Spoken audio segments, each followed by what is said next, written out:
matagal yung tinitake, Alzheimer, memory loss, body pain, minsan pagka uminom kayo, sumasakit ang katawan. Akala nyo yung kinain nyo ang sumasakit, yung pala yung medication ang cause yan.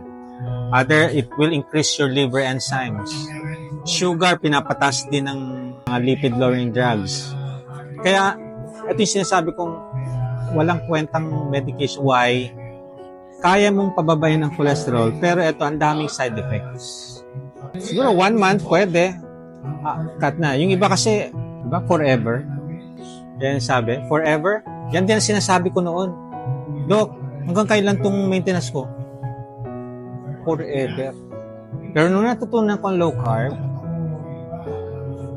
nothing is forever. So, pwede nating itigil. Do fasting. Mas madali mag-fasting if you are doing low carb. Marami akong kakilala na nagpa-fasting, although they eat high carbs. Hindi rin tumatagal. Why?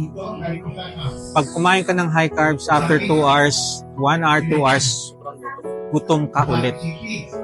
Gusto mo nang kumain.